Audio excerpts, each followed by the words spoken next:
نظر اور شرمگاہ کی حفاظت کریں۔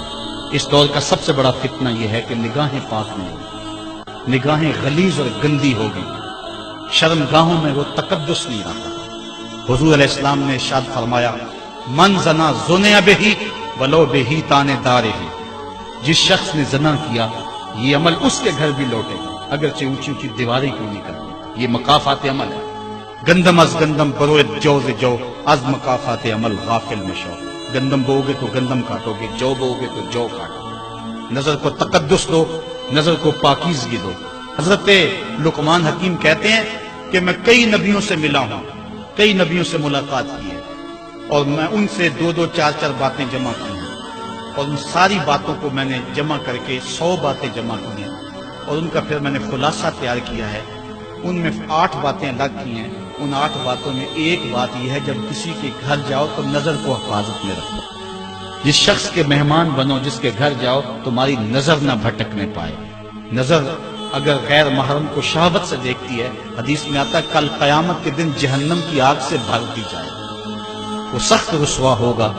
آج میڈیا کی آوارگی اور انٹرنیٹ پہ جو کچھ ہو رہا ہے، ٹیلی ویژن اور سینما جو بدتمیزی پھیلا رہے ہیں، اور موبائل پیکج جس طرح بے حیائی کے جو ہے وہ کیفیات پیدا کر رہی ہیں اور بے حیائی کو فروغ ہو رہا ہے، ہم اس کے خلاف پوری قوت کے ساتھ بند باندھیں۔ اپنی اولادوں کے ہاتھوں سے ناول چھین لو، ان کے ہاتھوں سے جو ہے وہ فلمیں چھین لو، ان کی خلوتوں پہ نظر رکھو اور ان کی حفاظت کرو۔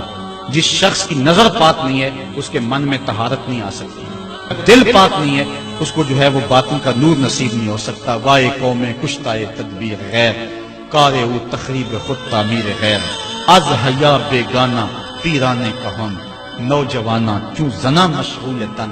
کتنی حکمت والی بات کہی اقبال نے۔ وہ اپنے دور کا دکھڑا سناتا ہے، جس دور سے ہم گزر رہے ہیں اب تو عجیب حال ہو گیا۔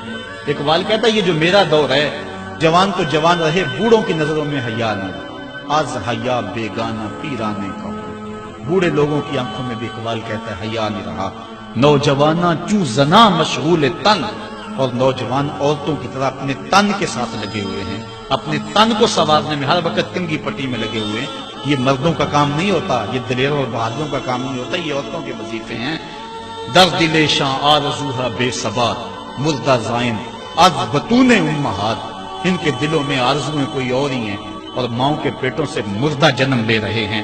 دخترانے او بزلف خود اسیر، شوخ چشموں خود نماؤ خود دگیر۔ اور قوم کی بیٹیاں اپنی زلف کی خود قیدی ہو چکی ہیں اور ہر وقت جو ہے وہ اپنے آپ کو آئینے میں دیکھتی رہتی ہیں۔ ساختہ پر داختہ دل باختہ، ابروواں مثل دو تیغے آختہ۔ وہ جو گھر کی رونق تھی، جو آبرو اور حیا کا دوسرا نام تھا، آج وہ دل پھینک قسم کی ہو گئی ہے۔ آہ قوم میں دل سے حق پر داختہ، مرد و مرگے خیش را نہ شناختہ۔ اقبال کہتا ہے ہائے قوم کہ جو مر گئی اور اسے ابھی تک پتہ ہی نہیں چلا کہ میں مر چکی ہوں اور جینے کا سامان نہیں کرتی۔ حضور نے فرمایا ہر دین کی کوئی پہچان ہوتی ہے، میرے دین کی پہچان حیا ہے، اگر حیا نہیں ہے تو دین ہی نہیں ہے۔ حضور نے فرمایا اللہ اس شخص کے چہرے کو تر و تازہ رکھے جس نے میرے سے کوئی حدیث سنی، پھر جیسے سنی اس کو ویسے آگے پہنچا دیا۔